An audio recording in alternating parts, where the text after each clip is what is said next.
નમસ્તે મિત્રો, હું છું ગોપાલ ઇટાલિયા. આમ આદમી પાર્ટીના ક્રાંતિકારી યોદ્ધા મનોજ સોરઠિયાને આમ આદમી પાર્ટી દ્વારા સુરત મહાનગરપાલિકામાં વોર્ડ નંબર 4 ના ઉમેદવાર બનાવવામાં આવ્યા છે. મનોજ સોરઠિયાને જ કેમ અને સુરતમાં જ કેમ? આ બે પ્રશ્નોના જવાબ ગુજરાતભરની જનતાએ જાણવા જરૂરી છે. આજકાલ રાજનીતિમાં લાંબો સંઘર્ષ કરવાની માનસિકતા લગભગ નેતાઓમાં રહી નથી. દરેક નેતા એવું ઈચ્છે છે કે શોર્ટકટ મળે તો ભાગી જવું છે, સારી ઓફર મળે તો ભાગી જવું છે. એવા જમાનામાં સતત 12-13 વર્ષ સુધી કોઈ પણ પ્રકારના પદ વગર, કોઈ પણ પ્રકારની ટિકિટ વગર, કોઈ પણ પ્રકારની અપેક્ષા વગર એક જ પાર્ટીમાં 12-15 વર્ષ સુધી કામ કરનાર કોઈ વ્યક્તિ હોય તો એ છે મનોજ સોરઠિયા. એ પોતે ઉદ્યોગપતિ હતા. ભાવનગર જિલ્લાના મહુવા તાલુકાના મોદા ગામના અંતરિયાળ વિસ્તારમાં ખેડૂત પરિવારમાં જન્મેલા મનોજભાઈ સ્વબળે સ્વમહેનતથી ફાર્માસિસ્ટ બન્યા. આજથી અનેક વર્ષો પહેલા, મારા કરતા તો ઉંમરમાં 10-15 વર્ષ મોટા છે.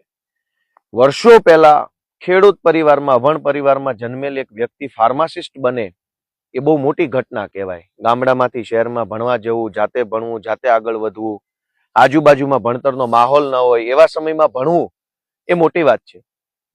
અને ભણ્યા પછી તેઓ પોતે સ્વબળે બિઝનેસ સ્થાપ્યો.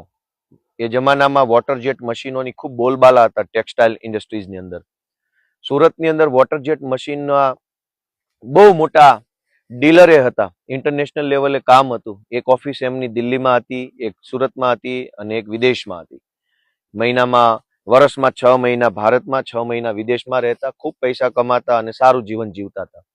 2012માં જ્યારે અન્ના આંદોલન થયું, ભ્રષ્ટાચારની વિરુદ્ધમાં વ્યવસ્થા પરિવર્તન કરવાનો એક વિચાર દેશભરમાં જાગ્યો, ત્યારે મનોજભાઈ પોતાના કામ ધંધામાંથી સમય કાઢી અને આંદોલનની અંદર પોતાનું યોગદાન આપવા લાગ્યા. સમય જતા એમને એવું લાગ્યું કે રાજનીતિ બદલવી એ ખૂબ જરૂરી છે અને રાજનીતિ બદલવા માટે સારા માણસોનું રાજનીતિમાં આવવું એ પણ ખૂબ જરૂરી છે. અને એટલે એમણે ફૂલ ટાઈમ રાજનીતિ 2012થી સ્વીકારી લીધી. 2012ની પહેલા તો એ બહુ મોટો ધંધો કરતા હતા. વિદેશમાં એમની ઓફિસો હતી, ભારતમાં એમની ઓફિસો હતી, દિલ્હીમાં ઓફિસ હતી, બધું જ હતું. ખૂબ પૈસા કમાતા, પણ ફૂલ ટાઈમ રાજનીતિમાં 2012થી આવી ગયા. અરવિંદ કેજરીવાલના સૌથી નજીકના અને સૌથી જૂના સાથી તરીકે એ ઓળખાય છે. 2012માં તો આમ આદમી પાર્ટી બની, દિલ્હીમાં જીતી, પણ ગુજરાતમાં શું? તો કે કંઈ નહીં. 2013માં 14, 15, 16, 17, 18, 19 આટલા વર્ષો સુધી એમણે આમ આદમી પાર્ટીમાં ગુજરાતમાં સક્રિય રીતે કામ કર્યું. દિલ્હીમાં 2 વખત જીતી, પણ ગુજરાતમાં શું? 2012થી લઈ અને 2019-20 સુધી ગુજરાતમાં આમ આદમી પાર્ટી એક મજબૂત રાજકીય પરિબળ તરીકે ઉભરી આવી ન હતી. તેમ છતાંય મનોજભાઈ એક અડગ મનના માનવી તરીકે વ્યવસ્થા બદલવી છે, રાજનીતિમાં બદલાવ લાવવો છે, એવો જે સંકલ્પ લઈને 2012માં આવ્યા હતા, એ સંકલ્પને મજબૂતીથી પકડી રાખ્યો. અનેક ચડાવ ઉતારોની અંદર પણ મજબૂતીથી આમ આદમી પાર્ટી સાથે જોડાયેલા રહ્યા. અને અત્યારે હું એમ કહી શકું કે આમ આદમી પાર્ટીમાં અત્યારે હાલમાં જૂનામાં જૂનો કોઈ માણસ જો હોય તો એ મનોજ સોરઠિયા છે. આટલા વર્ષો સુધી સફળતા મળે ન મળે, લોકોનું સમર્થન મળે ન મળે, ટિકિટ મળે ન મળે, હોદ્દો મળે ન મળે, અને હોદ્દો તેમજ ટિકિટ મળ્યા પછી પણ એનું સમાજમાં કઈ સ્થાન મળે ન મળે, દરેક બાબતની ચિંતા કે પરવા કર્યા વગર તારી હાંક સુણીને કોઈ ના આવે તો તું એકલો જાને રે, એમ મનોજ સોરઠિયા એકલા ડગલા ભરતા આજ 2026ની અંદર આમ આદમી પાર્ટીમાંથી સુરત મહાનગરપાલિકાના ઉમેદવાર બન્યા છે. આમ જુઓ તો આજે કેટલા વર્ષોનો લાંબો સંઘર્ષ કરીને અમે બધા અહીંયા પહોંચ્યા છે. એમાં મનોજભાઈનો સંઘર્ષ તો જુઓ. 1.5-2 વર્ષ સંઘર્ષ કરે ને 4-5 આંદોલન કરે તો ગમે તે માણસ ગુલાટી મારી જાય છે. મનોજભાઈ સોરઠિયા જેલમાં ગયા છે. નિર્મા આંદોલનમાં ભાગ લીધેલો મહુવામાં, એની જેલમાં ગયેલા. એ સિવાય અનેક બીજા આંદોલનોમાં જોડાયા.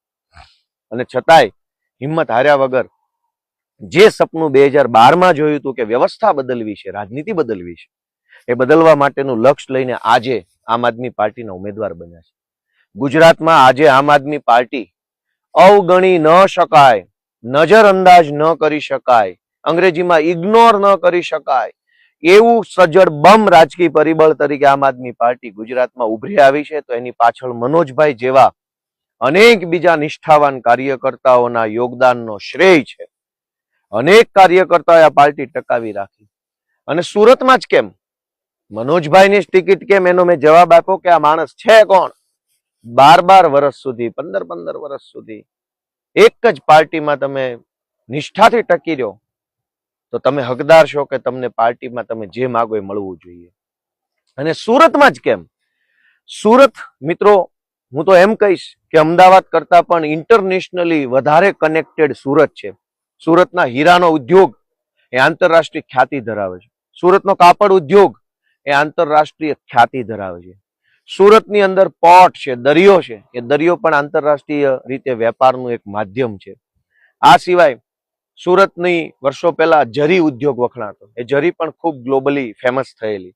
આજકાલ તો છે નહીં જરી, પણ સુરત વર્ષોથી ઇન્ટરનેશનલી કનેક્ટેડ શહેર છે. ઇવન અંગ્રેજો આ દેશમાં પહેલી વખત આવ્યા, દેશના ભારતના ઇતિહાસમાં, ત્યારે સૌથી પહેલા સુરત આવેલા. તો આ અંગ્રેજો સૌથી પહેલા સુરત આવ્યા હતા. તો સુરત આઝાદીના 200-500 વર્ષ પહેલેથી જ આંતરરાષ્ટ્રીય રીતે કનેક્ટેડ શહેર છે. પણ સુરતની હાલત શું છે? સાંકડા રોડ, તૂટેલા રસ્તાઓ, ટ્રાફિક જામ, ચારો તરફ કચરાના ઢગલાઓ, ભ્રષ્ટ નેતાઓ, સરકારી સત્તા તંત્રની દાદાગીરીઓ, દરેક કચેરીમાં ધરમ ધક્કાઓ, પૈસા આપો તો કામ થાય, નહીં તો ન થાય, ચારો તરફ ગેરકાયદેસર બાંધકામો. અને માણસને જીવન જીવવા માટે જે કંઈ 4-5 જીવન જરૂરી વસ્તુઓ હોય, જેમાં શાળા સારામાં સારા સરકારી દવાખાના, સારામાં સારી પબ્લિક ટ્રાન્સપોર્ટ સુવિધા, ટ્રાફિક અને ગેરકાયદેસર બાંધકામ ફ્રી શહેર, આટલી સુવિધાઓ જો એક શહેરમાં 30 વર્ષ પછી ભાજપ ઊભી ન કરી શક્યું હોય તો આપણને જરૂર છે એક સારા વિઝન વાળા નેતાની. અને એ વિઝન કોનામાં છે? એ વિઝન મનોજ સોરઠિયામાં છે. કેમ? કેમ કે મનોજ સોરઠિયા 15 વર્ષ સુધી પોતાના વિઝન સાથે જોડાયેલા રહીને આમ આદમી પાર્ટીને આગળ લાવવાનું કામ કરી શકતા હોય તો મનોજભાઈ જેવો નેતા સુરતને પણ આગળ લાવી શકે. આંતરરાષ્ટ્રીય કનેક્શન ધરાવતા શહેરોમાં, શહેર સુરતમાં આંતરરાષ્ટ્રીય કક્ષાની શું સુવિધા છે? આંતરરાષ્ટ્રીય કક્ષાના સ્કૂલ સુરતમાં નથી, આંતરરાષ્ટ્રીય કક્ષાના દવાખાના સુરતમાં નથી, આંતરરાષ્ટ્રીય કક્ષાના રસ્તાઓ સુરતમાં નથી, આંતરરાષ્ટ્રીય કક્ષાની કોલેજો સુરતમાં નથી, આંતરરાષ્ટ્રીય કક્ષાનું ટાઉન પ્લાનિંગ સુરતમાં નથી, આંતરરાષ્ટ્રીય કક્ષાનું પબ્લિક ટ્રાન્સપોર્ટ સિસ્ટમ સુરતમાં નથી, આંતરરાષ્ટ્રીય કક્ષાનો સિવિક સર્વિસ સુરતમાં નથી. તો ક્યારે આવશે? કોણ લાવશે? એ વાતનો જવાબ આપવા માટે આમ આદમી પાર્ટીએ મનોજભાઈ સોરઠિયાને વોર્ડ નંબર 4 ના ઉમેદવાર બનાવ્યા છે. આશા રાખીએ કે સુરતની જનતાનો ખૂબ આશીર્વાદ આમ આદમી પાર્ટી, મનોજભાઈ સોરઠિયા અને અમારા સૌ ઉમેદવારોને મળે અને આંતરરાષ્ટ્રીય કક્ષાનું શહેર તરીકે સુરતને આમ આદમી પાર્ટી આવનારા 5 વર્ષમાં ડેવલપ કરશે એવી અભ્યર્થના સાથે સૌને ખૂબ ખૂબ